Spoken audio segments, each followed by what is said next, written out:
함께 상고할 하나님의 말씀은 요한복음 16장 5절에서 15절 말씀입니다.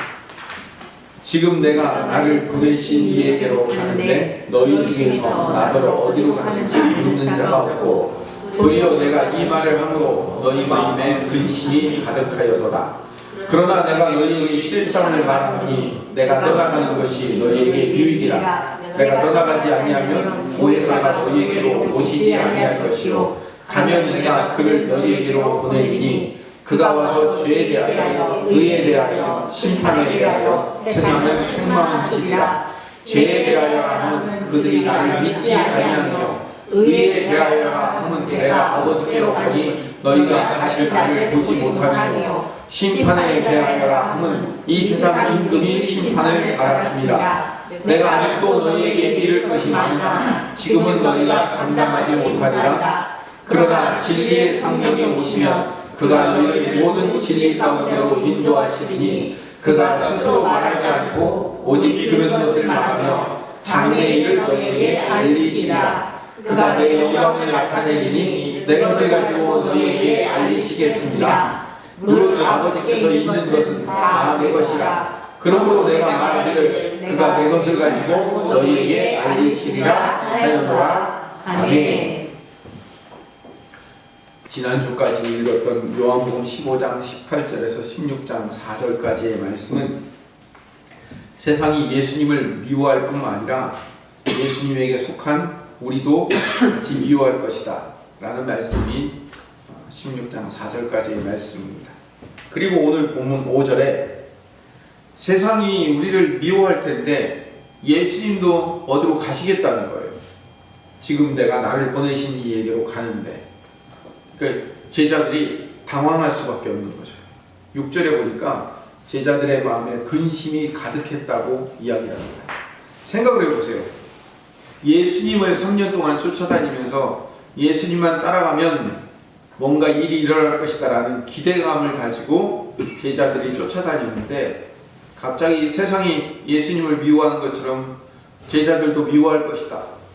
그리고 나는 어디로 떠나갈 것이다. 이렇게 얘기하니까 그렇게 믿었던 예수님도 가시지? 세상은 우리를 미워한다고 하지?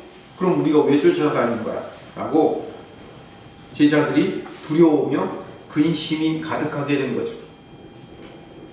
근데 7절에 보니까 그러나 내가 너희에게 실상을 말하노니, 실상이라는 단어는 참 좋은 단어인데 신천지가 애용하는 단어입니다. 인터넷에 실상이라는 단어를 치잖아요. 그러면 신천지와 관련된 곳으로 연결되게 되어 있어요. 실상이라는 헬라어 알레테이아라는 진리라는 뜻이에요. 요한복음 4장 24절에 보면 영과 진리로 예배할지니라. 8장 32절에 보면 진리를 알지니 진리가 너희를 자유케 하리라. 14장 6절에 보니까 내가 곧 길이요 진리요 생명이니. 16장 13절에 보니까 진리의 성령이 오시면. 성경에 한 20여 번 넘게 사용되는 진리라는 단어가 알레테이아라는 단어예요. 내가 너희에게 진리를 말하노니 라고 번역하는 것이 훨씬 적합해요. 예수님이 진리를 얘기하겠다는 거예요. 실상이 아니라 사실은 진리예요. 예수님이 진리를 얘기할 텐데 그 진리가 뭐냐면 예수님이 제자들을 떠나야 제자들이 유익한 거예요. 왜냐하면 예수님이 가셔야 보혜사 성령님이 오시기 때문에 내가 가야 보혜사를 보낼 수 있다. 보혜사가 너희들에게 와야 너희들이 더 유익이다. 이게 실상이고 이게 진리야라고 얘기하는 거죠. 그러니까 신천지가 실상이라는 단어를 얼마나 잘못 사용하고 있는지 아시겠죠? 자기들의 어떤 논리나 교리가 실상이 아니고 예수님이 빨리 가시고 성령님이 보혜사가 빨리 우리에게 오는 것, 그게 진리이고 그게 알레테이아, 실상인 거죠. 그러면 예수님이 가시고 왜 성령님이 오셔야 되는 거예요? 성령님이 오시면 우리에게 뭐가 유익인 거예요? 성령님이 오시는 이유, 성령님이 오셔서 우리에게 어떤 유익을 주시는가? 그거는 성령님을 처음 이야기할 때부터 등장합니다. 처음 예수님이 보혜사를 소개할 때 요한복음 14장 26절을 같이 읽어봅시다. 보혜사, 곧 아버지께서 내 이름으로 보내실 성령, 그가 너희에게 모든 것을 가르치고 내가 너희에게 말한 모든 것을 생각하게 하시리라.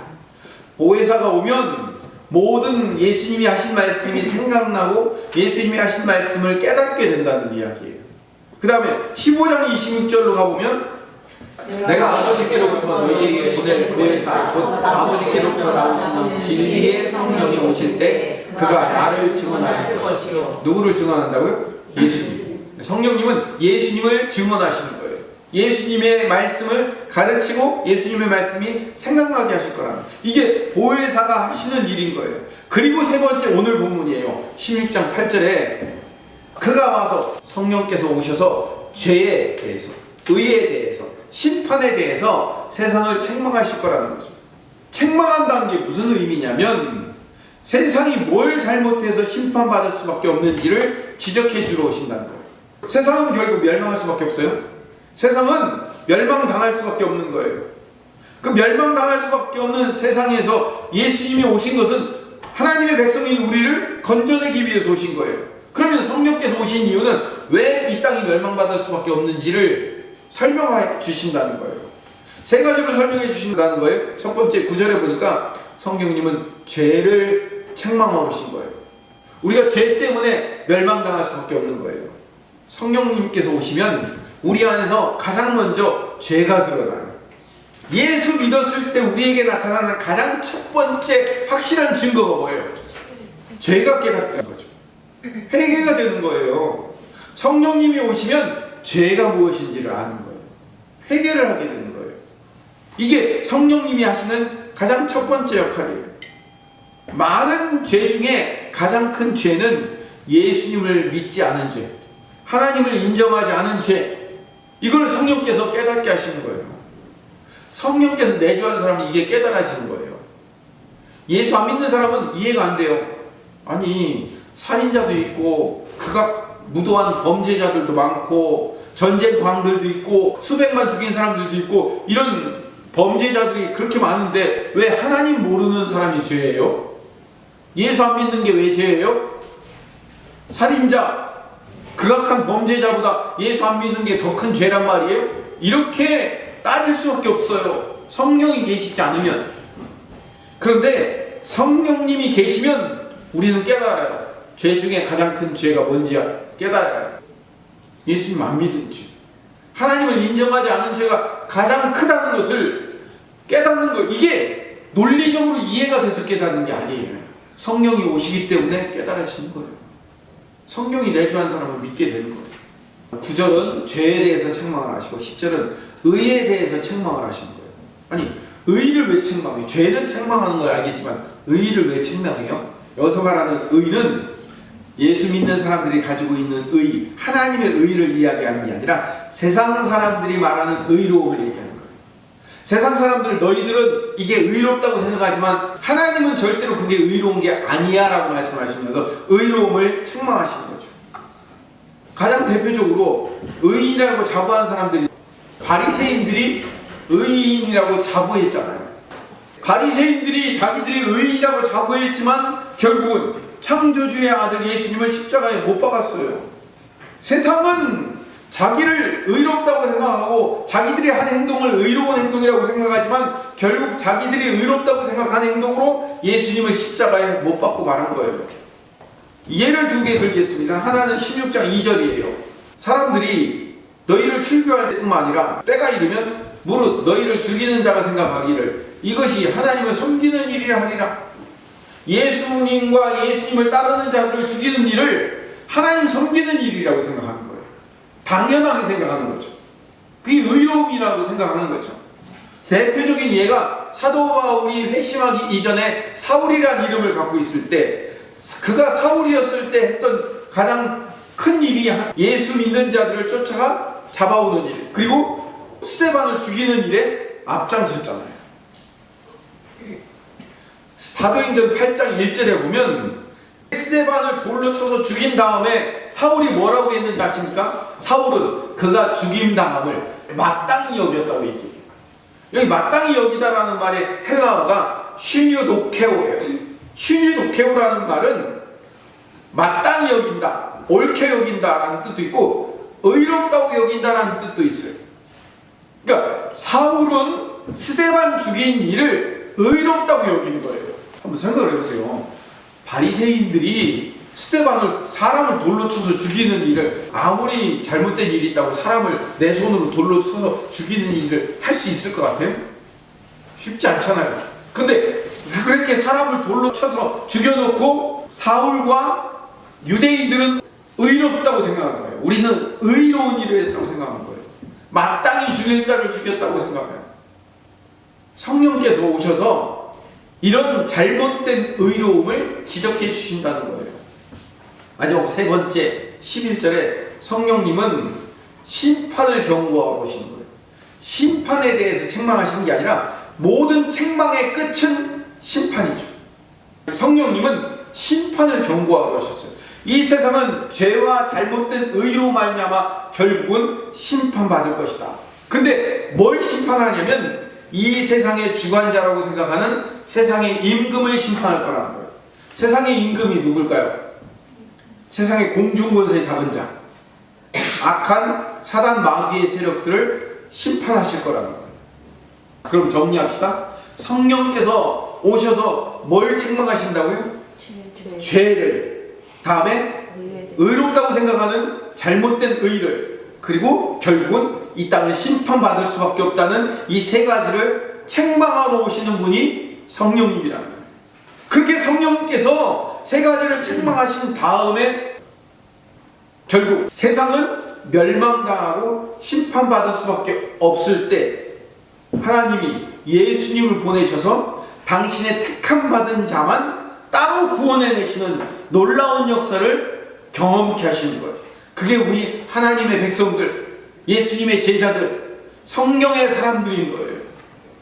그리고 12절로 넘어가면 그 외에도 많은 일들을 가르쳐 줄 수 있지만 아직은 너희들이 다 감당하지 못할 거다라고 얘기하고 13절에 그러나 진리의 성령님이 우리에게 오시면 그 보혜사 성령님께서 선택받은 하나님의 자녀들을 진리 가운데로 인도하실 것이다 라고 말씀하시는 거예요. 진리 가운데로 인도하신다. 그럼 진리가 뭐예요? 제가 지금 질문을 잘못한 거 아시죠? 진리가 무엇인가가 아니에요. 진리 알레테이아는 무엇인가라고 설명할 수 있는 게 아니라 진리는 누구인가로 설명해야 돼요. 예, 진리는 누구죠? 예수님이에요. 내가 곧 길이요, 진리, 알레테이아요, 생명이라고 얘기하잖아요. 진리는 무엇인가가 아니에요. 진리는 누구인가가 중요한 거예요. 우리 그리스도인들에게는 진리는 어떤 설명할 수 있는 어떤 철학이나 논리가 아니에요. 진리는 예수님이 진리예요. 예수님이 나와 함께 계시며 그분이 나를 위해서 죽으시고 부활하셨으며 그분이 내게 성령님을 보내셔서 영원토록 나와 함께 하신다는 거예요. 이게 알레테이아예요. 이게 실상이라고요. 우리 그걸 아는 거예요. 이걸 누가 가르쳐 준다고요? 성령께서 가르쳐 주신 거예요. 너희들은 죄와 잘못된 의와 심판을 받아 죽을 수밖에 없는 죄인인데 예수님이 우리를 살려내셨어. 그걸 가르쳐 주시는 거예요. 어떻게 가르쳐 주세요? 이건 신비함이에요. 목사가 설교해서 가르쳐 주는 게 아니에요. 아무리 제가 기가 막힌 방법으로 설명을 해도 못 알아들을 사람은 못 알아들어요. 안에 성령님 계시지 않은 사람은 도대체 무슨 귀신 신나라 까먹는 소리냐고 얘기할 거란 말이에요. 이거는 성령이 내 안에 계셔야만 이해할 수 있는 거예요. 성령이 계시지 않으면 절대로 이해할 수 없는 말인 거죠. 그리고 13절 후반절에 그가 스스로 말하지 않고 오직 들은 것을 말하며, 스스로 말하는 분이 아니래요. 뭘 들었어요? 어떤 걸 들은 거예요? 예수님의 말씀을 듣고 그것만 말하시는 분이래요. 이게 삼위 하나님의 아주 전형적인 특징이에요. 예수님께서도 이 땅에 오셔서 당신의 말씀을 하나도 안 하시고 아버지 하나님께 들은 말만 하시겠다고 말씀하셨어요. 요한복음 14장 10절 말씀을 봅시다. 내가 아버지 안에 거하고 아버지는 내 안에 계신 것을 내가 믿지 아니하느냐. 내가 너희에게 이르는 말은 스스로 하는 것이 아니라 아버지께서 내 안에 계셔서 이 일을 하시는 것이다. 예수님이 자기 말은 하나도 안 한대요. 아버지께 들은 말만 한대요. 근데 오늘 본문 13절 후반절에 보니까 성령님도 자기 말을 안 하신대요. 예수님이 하신 말씀만 그대로 전달하신다는 거예요. 이게 삼위 하나님의 전형적인 특징이에요. 내가 하는 거 아니에요. 성부 아버지의 이야기라고 성자 예수님의 얘기만 한다는 거예요. 14절도 반복해서 설명을 해요. 성령님은 예수님의 영광을 나타내는 분이에요. 예수님의 것으로 우리에게 알려주시는 분이에요. 성령님 자신의 이야기가 아니라 예수님의 것을 알려주신다고 반복하여 말씀하셔요. 그리고 마지막 15절에 아버지께 있는 모든 권한을 예수님이 갖고 계셔요. 그래서 하나님 아버지께서 예수님에게 모든 권한을 위임해 주셨는데 성령님께서 예수님의 모든 권한을 가지고 제자들이 우리들에게 알려주시고 생각나게 하시고 이해하게 하신다. 여기까지가 모든 본문의 이야기 끝이에요. 본문 설명은 끝났습니다. 결론만 얘기하고 끝냅시다. 결론으로 예수님께서 빨리 가셔야 제자들에게 유익이래요. 왜냐하면 보혜사이신 성령님이 오셔서 모든 것을 가르쳐주고 생각나게 하실 것이기 때문에. 그럼 성령님의 역할을 한마디로 정리하면 보혜사 성령님은 진리이신 예수님, 알레theia, 실상이신 예수님을 가르쳐주시고 알려주시고 예수님이 하신 말씀을 생각나게 하시는 분이 성령님이십니다. 그러니까 성령님이 우리 안에 오셔야 예수님의 진정한 의미를 깨달을 수 있는 거예요. 그래서 내가 빨리 가고 성령님이 오셔야 돼 라고 오늘 본문이 가르쳐 주고 있는 거예요. 자, 지금 이 이야기를 사도 바울이 어떻게 설명했는가 봅시다. 5절부터 15절의 말씀을 사도 바울식으로 해석하면 로마서 8장 1절 2절 말씀을 읽으면 압축 요약하고 있어요.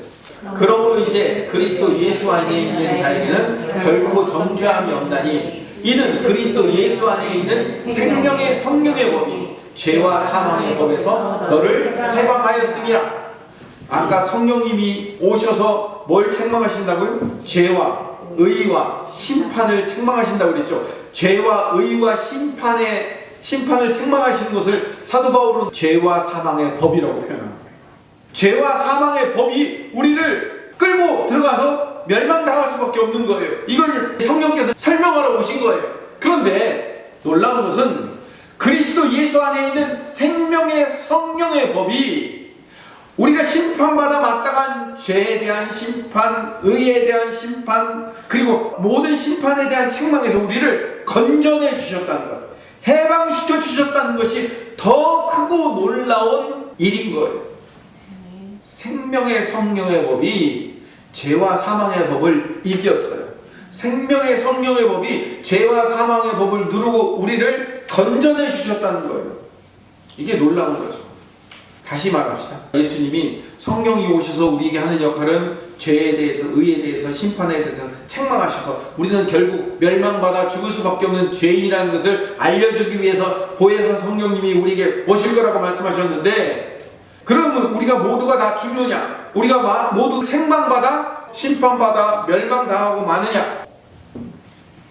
성령님의 책망은 물론 모든 인류에 대한 책망이긴 하지만 성령님의 책망은 우리에게 더 이상 정죄나 책망이 없다는 것을 가르쳐주기 위한 책망입니다.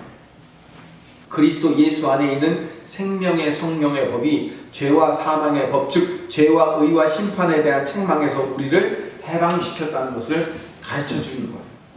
그래서 우리가 생명의 성령의 법을 가지고 있는, 내 안에 품고 있는 자들의 삶은 그것이 어떤 삶이든 어떤 사람과의 만남이든 우리가 닥치는 어떤 사건이든 모든 우리의 삶이 성령님이 우리 안에 내주하고부터는 유익한 삶이며 승리를 할 수 있는 삶이며 열매 맺는 삶으로 결과되는, 생명의 성령의 법이 우리에게 적용되기 시작했을 때부터, 성도로서의 삶을 시작했을 때부터의 모든 삶은 그 어떤 것이든지, 어떤 사람과의 만남이든지, 어떤 사건을 경험했든, 그것이 좋은 사건이든 나쁜 사건이든, 그것이 안 좋은 결과를 맺었든 좋은 결과를 맺었든 상관없이 우리가 사는 모든 삶은 결국 유익이 되는 삶이며 승리의 삶이며 열매를 맺는 삶이 되는 겁니다. 아멘? 심지어는 나는 잘못되었다고 생각하고 실패했다고 생각하고 실수였다고 생각하고 낭망했다고 생각하고 좌절이라고 생각하고 고통 가운데 있는 고난이었다고 생각했음에도 불구하고 하나님은 예수 그리스도로 말미암아 성령이 내 안에 계시고부터의 삶은 모두 우리 자신을 고쳐놓는 데 사용되는 삶인 거예요. 우리를 후회하게 만들어서 더 나은 사람이 되고자 하는데 걸음으로 사용하는 것 뿐이지 우리의 삶은 결코 실패나 절망이 없다는 거예요. 그래서 성령님이 내 안에 계시고부터는 하나님의 영광에 이르는 모든 길로 성령께서 우리의 삶의 모든 조각들을 맞추어서 결국 우리의 삶을 이끌고 땡겨서 결국 성도들이 하나님의 영광에 이르는 길로 우리를 가도록 만드시는 거예요. 반대로 사망이 왕노릇할 때는 우리가 아무리 잘했어도 아무리 최선을 다해서 노력했어도 그것이 나를 선하게 만들거나 나를 영생의 길로 인도할 수 없었어요. 근데 생명의 성령의 법이 나를 지배하기 시작하면서부터는 어떤 일도 심지어는 그것이 어렵고 고난과 고통의 과정일지라도 나를 유익하게 만드는 것으로 성령께서 바꿔주신다는 거예요. 이게 생명의 성령의 법의 유익함인 거예요. 우리의 인생에 후회할 일들, 자책할 일들, 절망할 일들이 얼마나 많이 있습니까? 심지어 예수님을 믿은 이후에도 얼마나 많은 인생의 후회와 자책과 좌절과 절망과 두려움과 염려의 삶을 살고 있냐고요. 그런데 이 모든 삶이 나를 좀 더 하나님의 영광 가운데 가게 만들며 나를 좀 더 생각하게 만들며 나를 다시 일어나게 만들며 나를 더 나은 삶으로 바꾸어가는 비료와 물과 걸음으로 사용되는 거지 나를 절망 가운데 낭망하여 쓰러뜨리게 만들기 위한 삶이 아니라는 거예요. 그래서 로마서 8장 1절 2절을 읽었는데 로마서 8장 28절에 보면 놀라운 결과를 얘기해줘요. 우리가 알거니와 하나님을 사랑하는 자 곧 그의 뜻대로 부르심을 입은 자들에게는 모든 것이 협력하여 선을 이루느니라. 내 인생의 모든 것 예수 믿고 성령이 내 안에 오시고부터 일어나는 모든 삶은 결국 협력하여 선을 이루게 되는 거예요. 하나님의 영광을 위해서 사용되는 것들 뿐이에요. 내가 실패하거나 실수하거나 좌절하거나 절망하는 것도 괜찮다가 아니에요. 그 모든 것까지도 성령께서 사용하셔서 합력하여 선을 이루도록 만들어 주신다는 거예요. 생명의 성령의 법이 나를 지배하고부터는 내 인생이 그렇게 되어져 간다는 걸 우리는 깨닫고 알아야 되는 거예요. 성령께서 우리를 깨닫게 해주시는 분이라고 했죠. 뭘 깨닫게 하시냐면 예수님을 깨닫게 해주시는 거예요. 성령께서는 예수님을 깨닫게 하시는 거예요. 두 번째는 예수님이 내 안에 계시고부터 일어나는 내 인생의 천국 가는 날까지의 모든 삶은 다 성령께서 내 삶을 주관하고 계신다는 것을 깨닫게 하시는 거예요. 우리 이걸 깨달아야 돼요. 근데 잘 안 깨달아지잖아요. 설교 들을 때는 깨닫는 것처럼 보이지만 내가 막상 문 밖에 나가서 살 때는 잊어버리잖아요. 자꾸. 아니 예수 믿는다면서 왜 이런 고통이 내게 있는 거야 하고 자꾸 항변하게 되잖아요. 류시화라는 시인이 있습니다. 사랑하라 한 번도 상처받지 않은 것처럼 이라는 시집이 있는데 류시화 시인이 쓴 게 아니고 세계에 있는 모든 유명한 시들, 무명의 시들을 엮어서 모은 엮은 시집이에요. 그 시집을 보면 내가 엄마가 되기 전에는 이라는 시가 나옵니다. 주보에 본문을 다 기록을 해놨습니다. 시간상 다 읽을 수는 없고 제가 중간 하단 부분을 잠깐 읽어보도록 하겠습니다. 내가 엄마가 되기 전에는 눈물 어린 눈을 보면서 함께 운 적이 없었다. 단순한 웃음에도 그토록 기뻐한 적이 없었다. 잠든 아이를 보며 새벽까지 깨어 있었던 적이 없었다. 아이가 깰까봐 언제까지나 두 팔에 안고 있었던 적이 없었다. 아이가 아플 때 대신 아파줄 수가 없어서 가슴이 찢어진 적이 없었다. 그토록 작은 존재가 그토록 많이 내 삶에 영향을 미칠 줄 생각조차 하지 않았었다. 내가 누군가를 그토록 사랑하게 될 줄 결코 알지 못했었다. 내 자신이 엄마가 되는 것을 그토록 행복하게 여길 줄 미처 알지 못했었다. 내 몸 밖에 또 다른 나의 심장을 갖는 것이 어떤 기분일지 몰랐었다. 아이에게 젖을 먹이는 것이 얼마나 특별한 감정인지 몰랐었다. 한 아이의 엄마가 되는 그 기쁨, 그 가슴 아픔, 그 경이로움, 그 성취감을 결코 알지 못했었다. 그토록 내가 엄마가 되기 전에는. 본문에 보면 아주 우리의 심금을 울리는 기가 막힌 구절이 하나 등장합니다. 내 몸 밖에 또 다른 나의 심장을 보게 되었다는 것이 부모가 자녀를 갖는 기분이었다고 심리 이야기하고 있습니다. 내 심장이 내 안에 여기서만 뛰는 것이 아니라 몸 밖에 내 자녀에게 나와 똑같은 심장이 거기서 뛰고 있다는 것을 경험하는 거예요. 이게 부모된 심정이라는 거죠.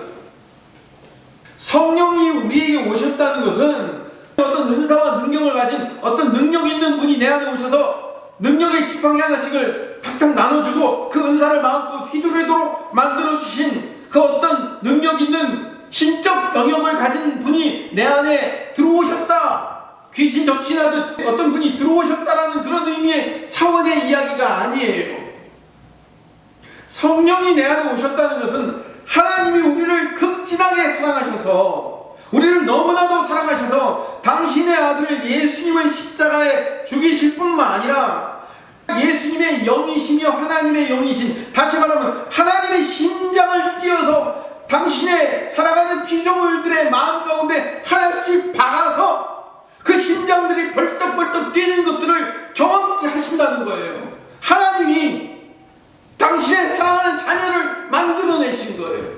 피조물들을 피조물이라 부르지 않고 당신의 심장을 하나씩 박아 넣어서 당신의 자녀를 삼으시고 나와 똑같은 심장들이 벌떡벌떡 뛰는 것들을 바라보시면서 흐뭇해 하시는 것, 이게 성령이 우리 안에 임재하신다는 이야기예요. 여러분, 성령의 임재는 뭐 어떤 은사와 어떤 능력을 받는다는 차원의 너무 작은 수준으로 평가절하하지 마십시오. 성령이 우리에게 임하셨다는 것은 하나님의 심장이 우리에 박혔다는 거예요. 하나님의 심장이 여기서 벌떡벌떡 뛰고 있는 거예요. 그게 성령님의 오심이며 성령님의 내주하심인 거예요.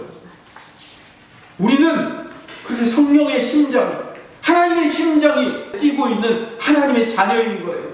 성령님이 우리 안에 계신다는 것은 그분이 오신 이후로부터 잘하면 상 주고 못하면 벌 주는 주인과 종의 관계에서 벗어나 나를 이제 자녀 삼으시고 자녀로 키워내신다는 사실을 아셔야 돼요.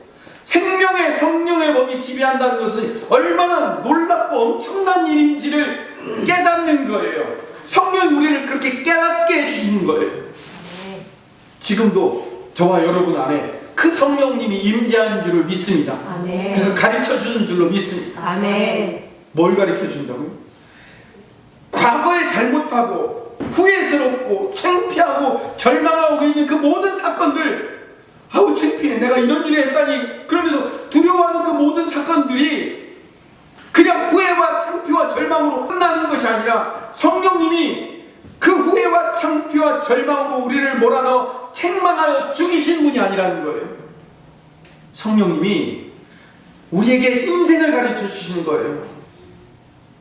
광야의 길을 걸으면서 우리 인생을 깨닫게 하시는 거예요. 내가 잘못했다고 생각하고 후회했다고 생각하고 창피하고 절망했다고 생각하는 모든 아픔들, 내가 잘못된 경험들과 내가 잘못된 기억들과 내가 잘못된 선택들을 했던 그 모든 것들, 그러지 말았어야 했는데, 그렇게 하지 말았어야 했는데, 그 길로 가지 말았어야 되는데 하는 그 모든 것들을 하나님이 기억나게 하셔서 깨닫게 하셔서, 봐, 인생은 하나님과 함께하지 않으면 안 되지. 하나님이 함께하야 내게 인생에 빛이 있는 거야. 하나님이 함께하야 내 인생에 열매가 있는 거야 라는 것을 가르쳐주는 도구로 사용하신다는 거예요. 생명의 성령의 법이 우리 안에 계실 때, 그러면 우리 인생에 실패가 있어요, 없어요? 없어요. 우리 인생에는 실패가 없어요.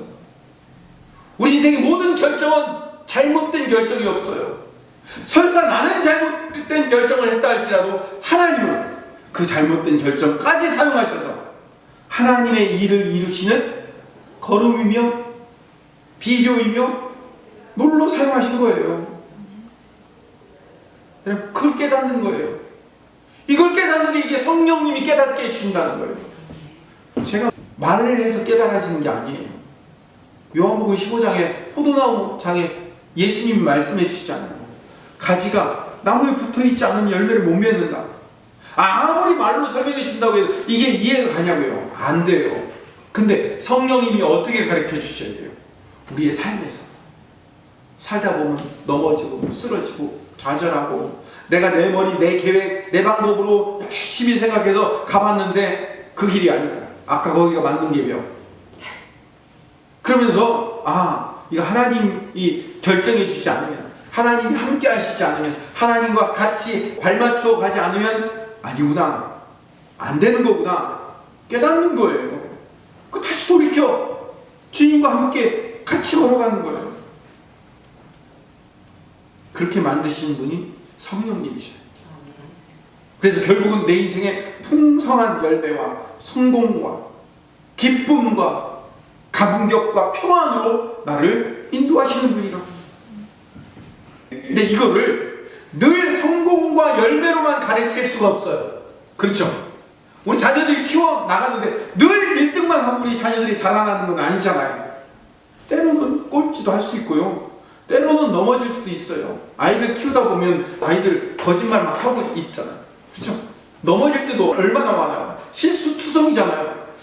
그런 아이들이 성장하는 것을 우리가 바라보면서 키우잖아요. 마찬가지예요. 성령께서 우리 안에 오신 다음에 우리 안에는 수많은 잘못과 잘못된 선택과 아픔과 거짓과 교만들을 다 사용하셔서 우리 인생을 복된 길로 이끄시는 거예요. 그래서 우리 인생에 실패가 있고 실수가 있고 좌절이 있고 넘어짐이 있으며 절망과 아픔과 고통과 비명과 힘든 탄식이 있을 때 하나님이 그것까지도 사용하셔서 그걸 기쁘게 사용하신다는 얘기가 아니에요.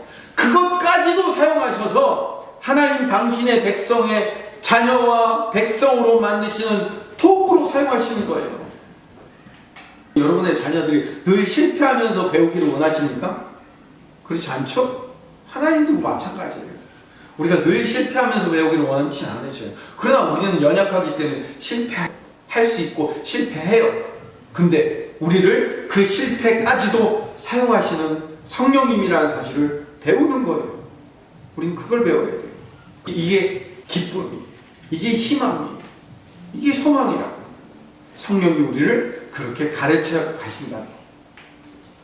그래서 로마서 8장 26절을 읽고 마칩시다. 이와 같이 성령도 우리의 연약함을 도우시나니 우리는 마땅히 기도할 바를 알지 못하나 오직 성령이 말할 수 없는 탄식으로 우리를 위하여 친히 간구하시느니라.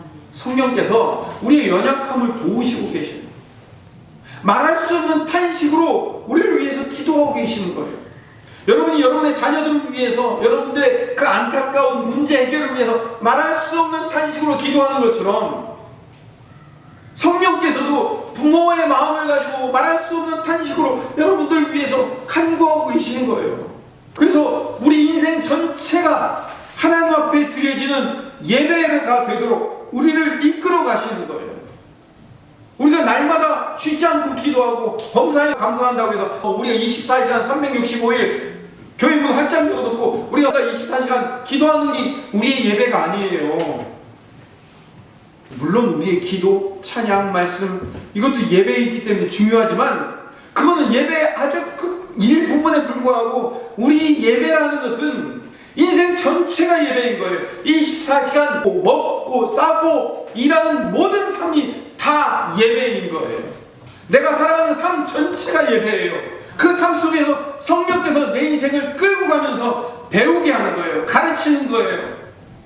깨닫게 하시는 거예요. 아하, 하나님뿐이구나. 예수님이 내 인생의 전부구나 라는 사실을 깨달아가며 살도록 만들어 주시는 거예요.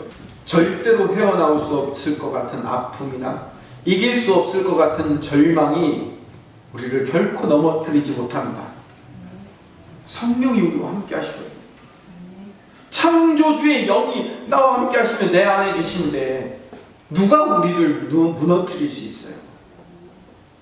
단지 내 눈앞에 잠깐 실패처럼 보이고 내 눈앞에 잠깐 실수인 것처럼 잘못된 선택인 것처럼 보일 뿐이지만 하나님이 이것까지도 사용하셔서 말할 수 없는 탄식으로 우리를 위하여 기도하며 우리를 친히 이끌고 가신다는 사실을 깨닫는 여러분 되시기를 바랍니다. 아멘. 성령께서 오늘도 그것을 깨닫게 해주실 것을 믿습니다. 아멘.